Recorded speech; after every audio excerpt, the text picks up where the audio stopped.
Natal hampir tiba. Sebagaimana tiap tahun umat beriman sudah mempersiapkan diri jauh-jauh hari untuk mempersiapkan perayaan Natal, khususnya perayaan Ekaristi Natal. Tiap-tiap paroki, stasi, dan komunitas-komunitas jemaat Kristiani membentuk panitia Natal. Ada yang sekalian dengan perayaan Paskah, ada yang setiap tahun dibentuk hanya panitia Natal, terpisah dari panitia Paskah. 3 tahun terakhir aku tidak terlibat dalam kepanitiaan Natal. Sebelumnya, 3 tahun berturut-turut aku pasti pegang liturgi untuk perayaan Natal dan Paskah. 3 tahun terakhir aku hanya mengikuti perayaan sebagai umat yang menikmati apa yang telah dipersiapkan panitia. Aku peserta perayaan Natal.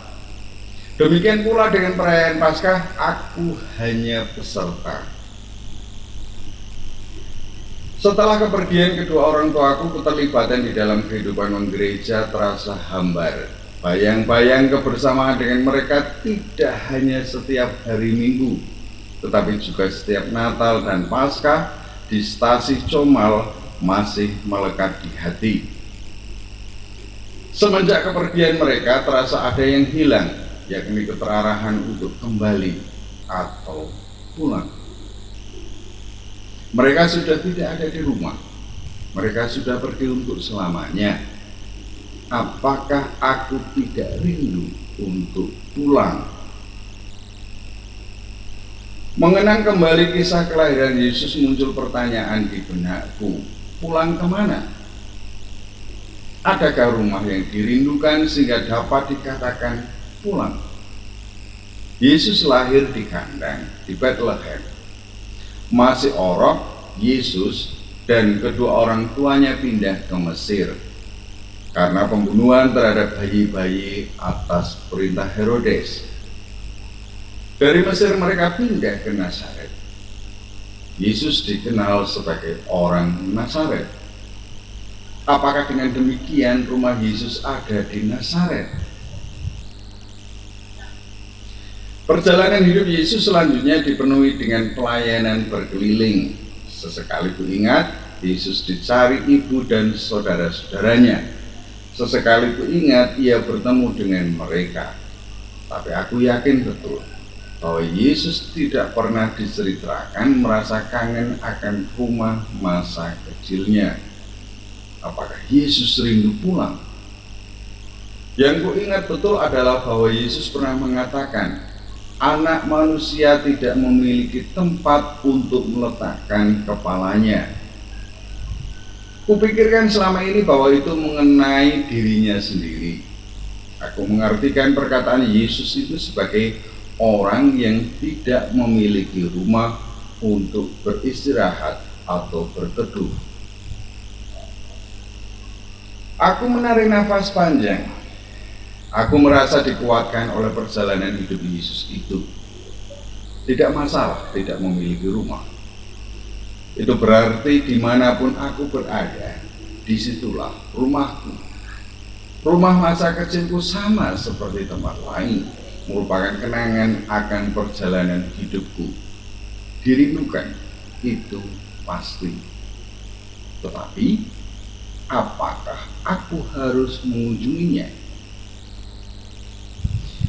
Aku pikir sama seperti tempat-tempat yang pernah kukunjungi. Selama ada duit dan memungkinkan, tentulah aku ke sana.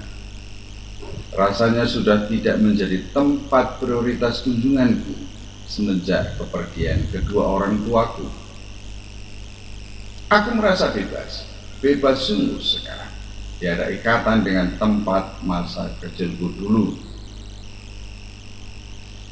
Merenungkan kembali Natal mengingatkanku akan perjalanan hidup sejak aku dalam kandungan ibuku. Natal bukan sekadar peringatan kelahiran Yesus. Natal menyentuh keberadaan hidupku sendiri yang seharusnya bebas. Kepergian kedua orang tuaku menunjukkan kepadaku adanya ikatan dan pembebasan. Selama ini aku merasakan kegembiraan karena pemenuhan akan kerinduan itu. Tapi aku sadar sekarang bahwa itu merupakan ikatan pada diriku terhadap suatu hubungan antar pribadi, bukan suatu tempat tertentu. Kepergian kedua orang tuaku kurasakan pembebasan ikatan hubungan itu. Apakah ini wajar? Bagiku, terasakan sungguh seperti kelahiran kembali. Sebagaimana aku perhatikan dari rekaman-rekaman kelahiran seorang bayi, kelahiranku saat ini kurasakan seperti keluar dari zona nyaman dan aman. Aku terbebas dari ketergantungan pada rahim ibuku dan memasuki kehidupan baru yang luar biasa asing. Bagaikan seorang bayi yang terlahir, aku menangis bukan karena kehilangan kedua orang tuaku. Aku menangis karena kehilangan perlindungan terhadap diriku. Aku harus berjalan sendiri, menapaki hidup sendiri, meski masih banyak orang yang mau menyuapi, mengenakan pakaian padaku, dan melindungiku. Kepergian kedua orang tuaku bagaikan kelahiran seorang bayi. Aku kehilangan zona nyaman dan aman dalam kehidupanku. Berbagai pemikiran berseliweran seputar hidupku ini, apalagi sekarang ini masih berada dalam bayang-bayang COVID-19. Adakah zona aman dan nyaman bagiku? Peristiwa seputar kelahiran Yesus menginspirasi diriku saat ini. Kehadiran ilahi yang menuntun kedua orang tua Yesus tampak begitu kuat pada diriku. Zona aman dan nyaman kutemukan ada pada rengkuhan ilahi ini. Kedua orang tua Yesus hanya mengikuti arahan ilahi. Bagaimana dengan diriku? Entahlah. Apakah diriku akan mengalami situasi sebagaimana terjadi seputar kelahiran Yesus? Ancaman sangat serius begitu nyata. Pembunuhan bayi yang baru lahir sungguh terjadi. Ini disebabkan keterancaman penguasa terhadap kehadiran seorang raja yang baru lahir. Apakah ini nyata ataukah halusinasi penguasa?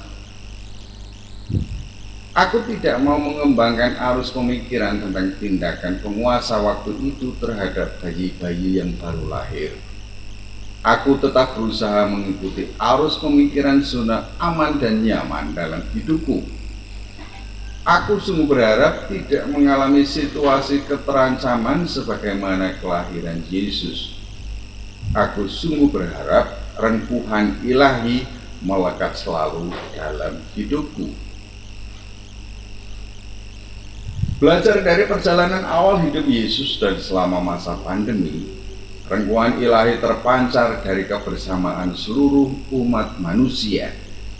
Keterancaman hidup umat manusia memang nyata, namun kebersamaan itu telah mampu menggerus keganasan ancaman COVID-19 terhadap hidup umat manusia. Kesadaran akan berharganya hidup seorang anak manusia terasakan semakin meluas dan menguat dalam kebersamaan hidup seluruh umat manusia. Aku merasakan kegembiraan meledak dalam diriku saat menerima vaksin yang pertama dan kedua. Bukan vaksin yang kuterima yang menggembirakanku, tapi ketertiban yang nyata. Orang tidak berebut untuk menerima vaksin. Orang begitu sabar dan rapi mengantri menunggu giliran. Orang tidak egois. Rengkuhan ilahi begitu nyata kurasakan tatkala orang satu sama lain saling melindungi. Ini zona nyaman dan aman kurasakan ada dalam kebersamaanku dengan sesama. Kebersamaan inilah rahim ibuku. Kebersamaan inilah kedua orang tuaku. Selamat Natal dan selamat menyambut tahun yang baru.